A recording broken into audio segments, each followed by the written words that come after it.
Les podcasts du Figaro. Il y a des textes qui passent à la postérité parce qu'ils ont rencontré les angoisses des contemporains. C'est le cas d'un manifeste qui est devenu célèbre en Russie en 1870 à l'occasion d'un procès médiatisé qui retiendra l'attention de Dostoïevski. On appelle ce texte depuis le catéchisme du révolutionnaire de Serge Netchaïev.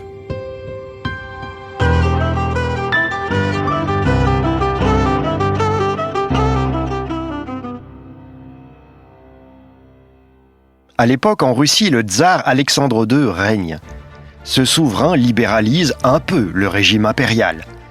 Le servage est aboli en 1861. L'instruction progresse. Le paradoxe, c'est que ces progrès ont pour effet de renforcer les opposants les plus radicaux à la couronne.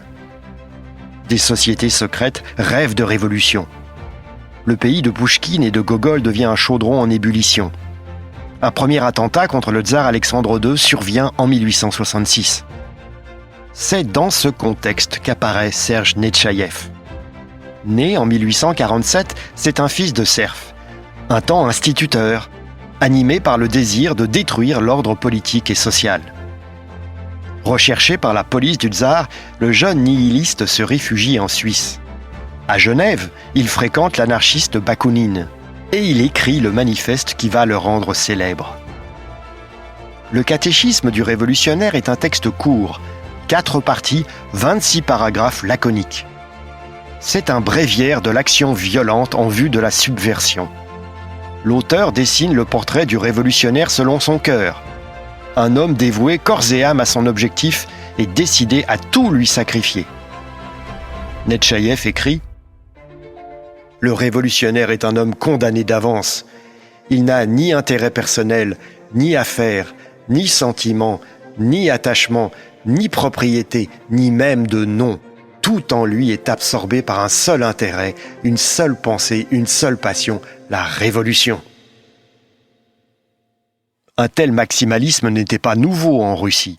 Mais le nihiliste Netchaïev emploie un raisonnement qui justifie, ennoblit le recours au mensonge, à la manipulation, à l'assassinat, bref, à tout ce que la morale réprouve. Aux yeux du révolutionnaire, écrit Netchaïev, il n'y a de morale que ce qui contribue au triomphe de la révolution. Tout ce qui l'empêche est immoral. C'est aussi simple que ça. Il ne peut pas exister d'action déshonorante si elle sert la cause. De plus, certes, la vie du révolutionnaire n'est pas rose, mais il y a des compensations. L'heureux élu considère qu'il appartient à une avant-garde, une aristocratie, une sorte de chevalerie secrète. Lui et ses camarades forment une confrérie d'âmes d'élite. Ça peut griser. La confrérie, proclame Netchaïev, n'a pas d'autre but que l'entière libération et le bonheur du peuple, c'est-à-dire des travailleurs. Mais convaincu que cette libération et ce bonheur ne sont possibles qu'au moyen d'une révolution populaire qui balayerait tout sur son passage, la confrérie contribuera de toutes ses forces et de toutes ses ressources au développement et à l'extension des souffrances qui épuiseront la patience du peuple et le pousseront à un soulèvement général. C'est un point central pour le nihiliste. Il faut que les choses aillent de mal en pis dans le pays. Plus ça va mal, mieux ça vaut, puisque ça rend possible la révolution. Après avoir rédigé son texte, Netchaïev rentre en Russie. Et, en 1869, il ordonne aux membres de son groupe révolutionnaire, baptisé Justice populaire, d'assassiner l'un des leurs. Il s'agit d'un étudiant soupçonné par lui de renseigner la police. Après les faits, Netchaïev parvient à s'enfuir à l'étranger, mais ses complices sont arrêtés et jugés.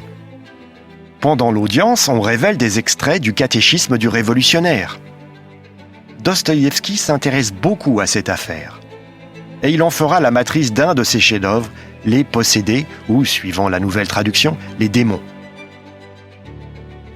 Extradé, jugé, condamné aux travaux forcés, Netchaïev mourra en 1882. Mais Lénine puisera dans son manifeste l'idée d'un parti clandestin, hiérarchisé, centralisé, constitué de révolutionnaires prêts au meurtre. Les partis léninistes d'une part, et le terrorisme qui s'est réclamé du léninisme d'autre part, seront influencés par ce texte. Bien plus tard, en 1987, l'écrivain Georges Semprin publiera un roman racontant la réapparition d'un ancien militant d'extrême gauche qui a été jadis terroriste. Ce revenant est devenu compromettant pour ses anciens camarades qui se sont rangés à temps et qui ont bien réussi dans la vie. Or, Semprin donnera à son roman un titre pour initier. Le livre s'appelle « Netchaïev est de retour ».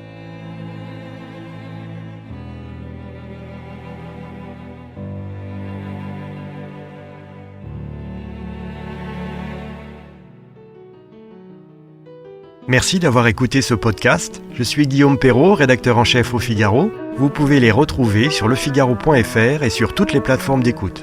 À bientôt.